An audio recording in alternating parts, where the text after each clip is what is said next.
दोस्तों न्यूजीलैंड को आखिरी 40 गेंदों में 102 रन बनाने थे और इस सेमीफाइनल में जहां भारत की शुरुआत काफ़ी शानदार रही, लेकिन बीच में आकर डेल मिचेल पूरी तरह एक दीवार की तरह खड़ी हो गए थे और दोस्तों भारत की उम्मीदों को एक बार फिर से चकनाचूर करने की पूरी कोशिश कर रहे थे।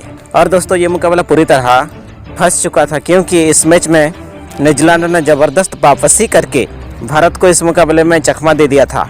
तो आइए बताते हैं हम आपको इस मुकाबला का पूरा हाईलाइट। उससे पहले प्लीज़ वीडियो को लाइक करें और हमारे चैनल को भी सब्सक्राइब कर दीजिए। आइए बताते हैं कि इस मैच में कैसे भारत के हाथ से मैच निकलते फंस गया था और किस खिलाड़ी ने इस मुकाबले में ज़बरदस्त वापसी कराई, जिस वजह से भारत की टीम इस मुकाबले को जीत पाया। ऐसे में दोस्तों हम आपको बता दें कि इस मुकाबले की शुरुआत भारत ने टॉस जीतकर करी थी और टॉस जीतते ही कप्तान रोहित शर्मा ने पहले बल्लेबाजी करने का फैसला किया, जहां इस मैच में भारत की प्लेइंग 11 में कोई भी बदलाव नहीं किया गया था और जो टीम पिछले मैच में खेली थी वही टीम इस मैच में भी खेल रही थी। और जब रोहित शर्मा बल्लेबाजी करने उतरे तो फिर उन्होंने इस मैच में तहलका मचा के रख दिया और इसके साथ सुमन गिल भी इस मैच में आक्रामक लाभ में बल्लेबाजी कर रहे थे, जहां इन दोनों की शानदार बैटिंग की वजह से भारत का स्कोर 8 ओवर में ही 70 रन के पार पहुंच गया था। लेकिन 71 रन के स्कोर पर जब रोहित शर्मा अपने अर्धशतक से केवल 3 रन दूर थे, तभी टीम साउदी ने कप्तान रोहित शर्मा को आउट कर दिया। और दोस्तों रोहित शर्मा 47 रनों की शानदार पारी खेलकर आउट हो गए थे। इनमें 4 चौके और 4 छक्के शामिल थे और उन्होंने केवल 29 गेंदों का सामना किया था। और आज भी रोहित शर्मा ने भारत को एक शानदार शुरुआत दिलवाई थी। इसके बाद बैटिंग करने विराट कोहली उतरे थे और दोस्तों विराट कोहली ने इस मैच में कमाल का प्रदर्शन करा। और इसी बीच सुमन गिल, जो कि कमाल की लय में दिख रहे थे, उन्होंने 41 गेंदों का सामना करने के बाद अपना अर्धशतक पूरा कर डाला था, जहां इसके बाद सुमन गिल ने अपना व्यक्तिगत स्कोर 79 रन के स्कोर पर 79 रन तक पहुंच गए थे। तभी उनके पैर में काफी तेज क्रम पड़ा और वो ढंग से चल भी नहीं पा रहे थे और इसी वजह से उन्हें मैदान से बाहर होना पड़ गया था, जिनके जगह इस मैच में खेलने श्रेयस अय्यर उतरे थे। और आते ही श्रेयस अय्यर ने इस मैच में पूरी तरह तहलका मचा दिया था और उनकी वजह से ही भारत की टीम ने इतना बड़ा स्कोर खड़ा कर पाया था, क्योंकि दोस्तों श्रेयस अय्यर ने इस मैच में सबसे ज्यादा छक्के जड़े थे और उन्होंने चौके से ज्यादा छक्के मारे थे। जहां इसी बीच विराट कोहली ने कमाल का प्रदर्शन करते हुए इस मुकाबले में अपना शतक पूरा कर लिया था। और दोस्तों शतक जड़कर विराट कोहली ने सचिन तेंदुलकर के 49 शतकों का रिकॉर्ड तोड़कर वनडे में 50 शतक जड़ दिए हैं। और दोस्तों विराट कोहली अब दुनिया के नंबर 1 बल्लेबाज बन चुके हैं, जिन्होंने वनडे में अब तक अपना 50 शतक मारे हैं। और दोस्तों उन्होंने जब अपना शतक पूरा करा तो वो मैदान पर ही झुक गए थे और वो भावना को प्रकट कर रहे थे। और जब सचिन तेंदुलकर को विराट कोहली अपना आइडियल मानते हैं और उनके सामने वो पूरी तरह भावुक दिख रहे थे। और इसके बाद जब विराट कोहली ने अपना शतक पूरा कर लिया तो वो और भी तेज बल्लेबाजी करने की कोशिश कर रहे थे, लेकिन इसी बीच 327 रन के स्कोर पर उनको भी टीम साउदी ने आउट कर दिया था। और कोहली 113 गेंदों में 9 चौके और 2 छक्कों की मदद से 117 रनों की बेहतरीन पारी खेलकर आउट हो गए थे। जहां उनके आउट होने के बाद केएल राहुल इस मैच में बल्लेबाजी करने उतरे थे, लेकिन एक तरफ श्रेयस अय्यर ने केवल 67 गेंदों का सामना करने के बाद अपना अर्धशतक पूरा कर डाला था और उनकी ताबड़तोड़ बैटिंग की वजह से ही भारत की टीम अब एक बड़ा स्कोर खड़ा कर पाया था। जहां शतक पूरा करने के बाद श्रेयस अय्यर केवल 67 गेंदों में अपना शतक पूरा कर लिया था श्रेयस अय्यर ने। और शतक पूरा करने के बाद भी श्रेयस अय्यर 23 रन बनाने के चक्कर में 381 रन के स्कोर पर श्रेयस अय्यर को ट्रेंट बोल्ट ने आउट कर दिया था और वो 105 रनों की बेहतरीन पारी खेलकर आउट हो गए थे।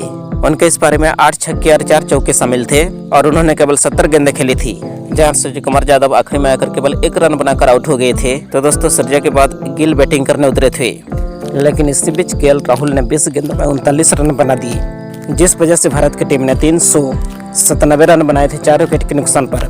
और दोस्तों इस तरह भारत की टीम ने कमाल का प्रदर्शन करा था और न्यूजीलैंड को एक बड़ा टोटल दे दिया था। जहां न्यूजीलैंड की तरफ से टीम सऊदी को 3 विकेट हाथ लगी थी, लेकिन उन्होंने अपने 10 ओवर में 100 रन भी दिए थे। तो ट्रेंट बोल्ट ने 1 विकेट चटकाया था और जब इसके जवाब में न्यूजीलैंड की टीम टारगेट का पीछा करने उतरे तो फिर उनकी शुरुआत इस मैच में बेहद ही खराब रही थी। जहां दोस्तों इस मैच में शमी ने अपनी गेंदबाजी का एक बार फिर से कहर बरपाते हुए न्यूजीलैंड की टीम को बैक टू बैक 2 बड़े झटके दिए थे। और दोस्तों दोनों ही ओपनर बल्लेबाजों को शमी ने एक के बाद एक करके आउट कर दिया था। और दोस्तों डेविन कन्वेयर और रचिन रविंद्रा 13 रन बनाकर ही आउट हो गए थे। जहां उनके आउट होते ही ऐसा लग रहा था कि भारत की टीम ये मुकाबला बड़े आराम से जीतेगी, लेकिन इसके बाद कप्तान विलियमसन और डेल मिचेल पूरी तरह सामने खड़े हो गए और भारत के हाथ से पूरा मुकाबला फिसलता जा रहा था, क्योंकि इनकी बैटिंग के आगे भारत के गेंदबाज पूरी तरह कमजोर दिख रहे थे। और दोस्तों इन दोनों की एक के बाद एक बड़े बड़े बड़े शॉट की वजह से इस मैच में न्यूजीलैंड का स्कोर काफी तेजी से आगे बढ़ रहा था। और दोस्तों भारत के फैंस का सपना टूटता जा रहा था, क्योंकि एक तरफ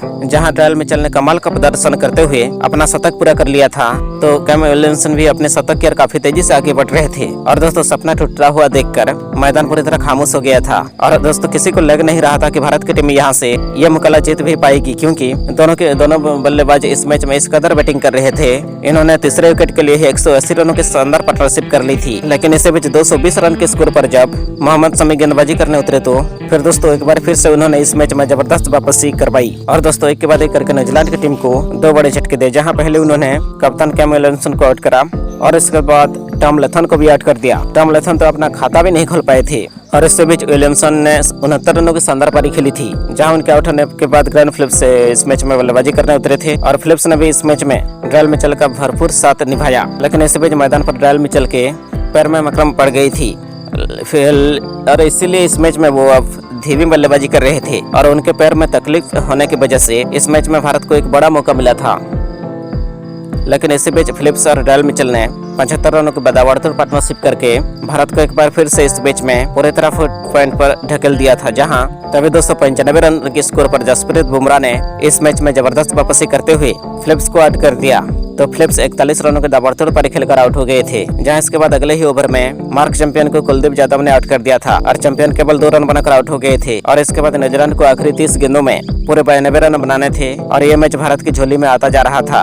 और न्यूजीलैंड के अब हर ओवर में कम से कम 19 रन बनाने थे। और दोस्तों न्यूजीलैंड के हाथ से मैच निकलता जा रहा था, लेकिन एक तरफ इस मैच में ड्रायल मिचेल टिके हुए थे, लेकिन इसके बाद भारतीय तेज गेंदबाजों ने पूरी तरह इस मैच में कहर बरपा दिया था, क्योंकि इसके बाद 306 रन के स्कोर पर मोहम्मद शमी ने न्यूजीलैंड को सबसे बड़ा झटका देकर ड्रायल मिचेल को आउट कर दिया। और दोस्तों मिचेल 119 गेंदों में 9 चौके और 7 बड़े छक्कों की मदद से 134 रनों की तूफानी पारी खेलकर आउट हो गए थे। और उनके आउट होते ही इस मैच में न्यूजीलैंड की हार पूरी तरह बदतर हो गई थी, क्योंकि इसके बाद मोहम्मद शमी ने एक के बाद एक करके टीम साउदी समेत लगे फर्गुसन को आउट कर दिया था। और इसके बाद भारत की टीम ये मुकाबला पूरी तरह 70 रनों से जीतकर फाइनल में पहुंच गई और न्यूजीलैंड की टीम 327 रन बनाकर ऑल आउट हो गए थे, जहां भारत की तरफ से मोहम्मद शमी ने अपने 10 ओवरों में 57 रन देकर 7 बड़े विकेट अपने नाम किए थे। और इस जीत में शमी की बहुत बड़ी भूमिका रही। तो दोस्तों जसप्रीत बुमराह, मोहम्मद सिराज और कुलदीप यादव को भी एक विकेट मिला था और आज के मैच में मोहम्मद शमी को